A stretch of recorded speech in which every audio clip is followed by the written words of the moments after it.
Dubium sapiente initium. Doubt is the origin of wisdom. Meragukan, mempertanyakan adalah originsnya, sumbernya wisdom, kebijaksanaan. Oke ya. Jadi bapaknya filosof modern ini bilang, kalau mau berfilsafat, rumus dasarnya yang pertama adalah ragukanlah, pertanyakanlah apapun. Makanya tadi saya bilang mungkin rumus ini penting untuk hari ini, ketika yang benar dan yang salah tidak jelas. Kamu kan diserbu tiap hari oleh ribuan berita, ribuan informasi baru yang kamu sendiri kelagepen. Bingung kamu yang ini yang bener mana, yang tiap hari kamu capek goreng berita. Ya kan? Sekarang kan orang gitu. Ini gorengan, itu gorengan. Hari ini sampai isunya kan sampai level gorengan itu level tuman. Iya. Tiap hari kamu goreng, akhirnya tuman goreng. Kalau ndak goreng ndak enak. Dan gorengnya kan tipikal, kalau dari grup sana digoreng biar kelihatan jelek terus, kalau yang dari grup sini dikelola biar kelihatan baik terus. Maka sekarang apapun yang mampir di pikiranmu, yang terlihat oleh matamu, terdengar oleh telingamu, ragukanlah kebenarannya. Jadi malak bukan, yang baik terimalah, yang hoax bantahlah. Kalau di Descartes sebentar, iya kalau jelas bedanya hoax dan enggak. Kalau kayak hari ini enggak jelas mana hoax mana tidak, maka rumus paling jitu adalah ragukan semuanya, ujilah semuanya. Jadi ini rumus pertama dari Descartes. Doubt is the origin of wisdom. Nah, ilustrasinya begini nanti dari bukunya Descartes itu. Inilah yang disebut method of doubt, nyawa teorinya Descartes. Saya bacakan ceritanya Descartes, kenapa kok harus begitu. Bayangkan, katanya Descartes, ada orang yang membawa satu keranjang penuh apel. Terus dia takut beberapa apel di keranjang itu busuk, sehingga dia ingin membuang yang busuk itu agar tidak menyebar ke apel yang lain. Katanya Descartes, apa yang akan dia lakukan? Bukankah dia akan mengeluarkan semua isi keranjang? Kalau kamu bawa apel sak keranjang dan bagimu ada beberapa apel yang busuk, cara untuk mengambil apel yang busuk gimana? Mencari yang busuk gimana? Bukankah semua isi keranjang kamu tumpahkan, terus kamu cari yang busuk? Selanjutnya, bukankah ia akan mengamati setiap apelnya, lalu mengembalikan ke dalam keranjang apel yang masih bagus dan meninggalkan apel yang busuk? Dengan cara yang sama, katanya Descartes, mereka yang belum pernah berfilsafat secara serius, memiliki beragam pandangan dalam pikirannya yang ia masukkan sejak kanak-kanak, dan pasti ia juga percaya dan menganggap beberapa pandangannya ada yang keliru. Kita kan sejak kecil dijejali mungkin jutaan informasi, kamu punya banyak sekali pendapat. Kalau saya tanya, yang ada di kepalamu itu bagus semua, benar semua, baik semua, atau ada yang jelek, ada yang tidak benar? Pasti kamu akan jawab, yo ada pak, satu dua yang jelek, satu dua yang tidak benar. Berarti apa? Yo kayak apel dalam keranjang tadi. Kalau kamu berusaha memisahkan pandangan yang salah agar tidak mengacaukan pikirannya orang lain, cara terbaik yang dapat ia lakukan adalah menolak semua yang ia anggap benar sebagai belum pasti atau salah, lalu ia telaah satu-satu dan akhirnya mengambil semua yang terbukti benar dan tidak diragukan lagi. Berarti caranya apa?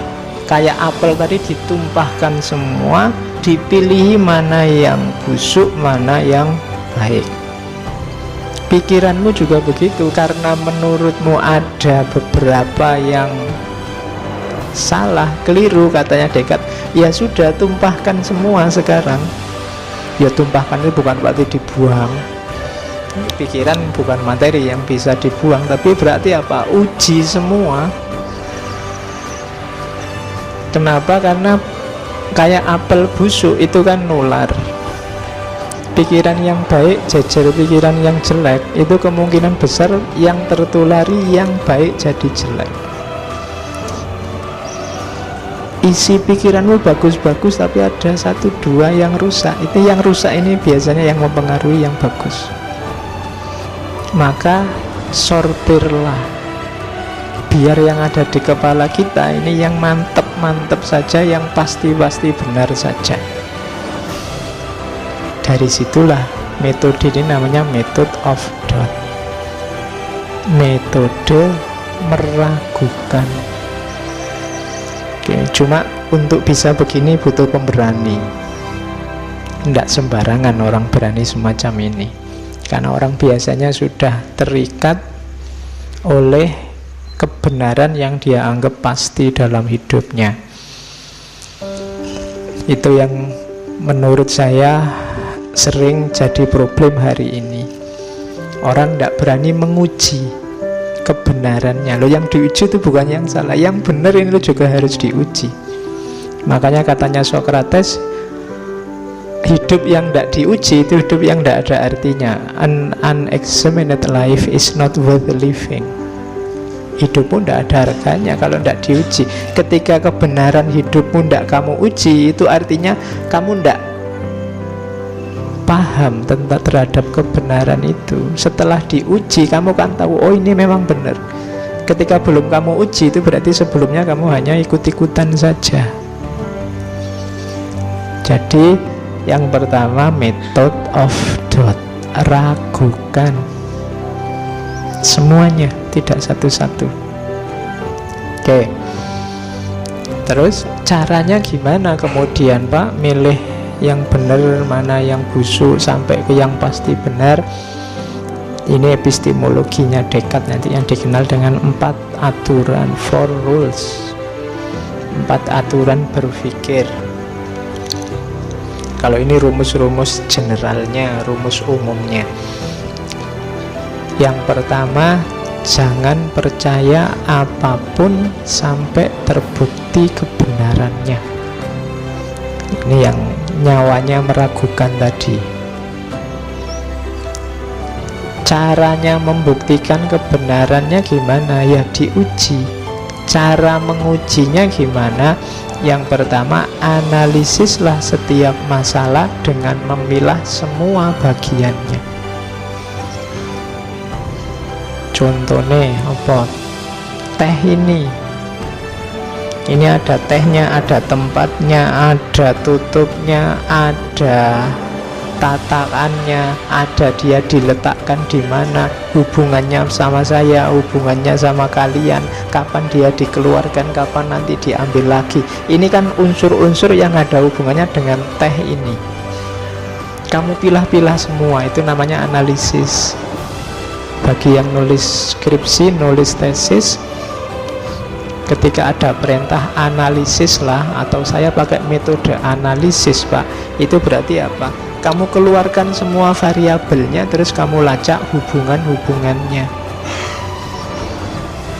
Mikrofon ini ada tatakannya, ada tiangnya, ada pendolnya, ada, ini kan variabel-variabelnya. Ini gunanya apa, tiangnya gunanya apa, kemudian tempatnya suara gunanya apa. Ini kan unsur-unsurnya. Terus hubungannya tiang dengan tempatnya suara, tiang dengan tatakan, dan seterusnya. Itu namanya dianalisis. Ketika kamu dapat satu pernyataan misalnya, coba cek pernyataan ini tentang apa, unsurnya apa saja.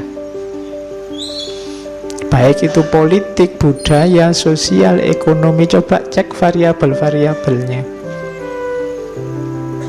Kalau sudah, lacak kemungkinan-kemungkinan dari masalah itu.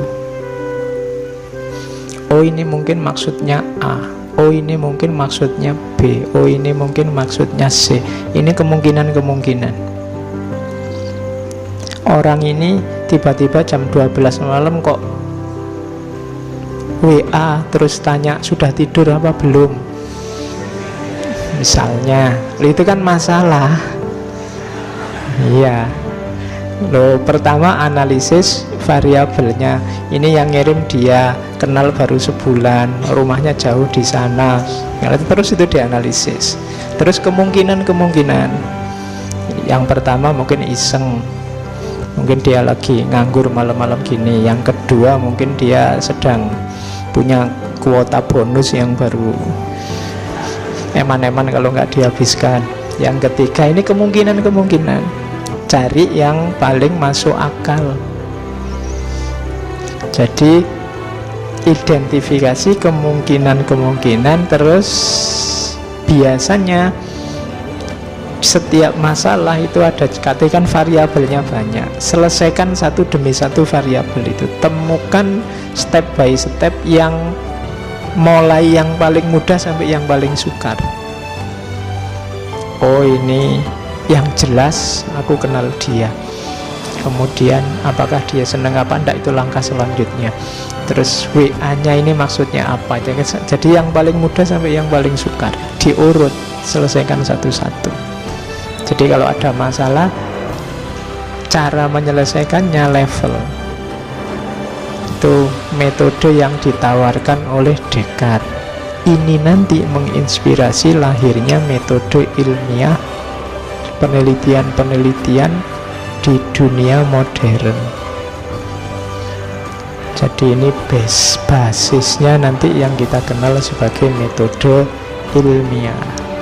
Jadi ragukan segalanya dulu, jangan kesusu percaya, analisislah, ukur kemungkinan-kemungkinan. Ya kemungkinan-kemungkinan itu kan nanti kalau di penelitian jadi namanya hipotesis. Terus temukan step by stepnya. Ini kan nanti metode penelitian. Jadi disinilah sumbernya nanti gagasannya Descartes ini menginspirasi.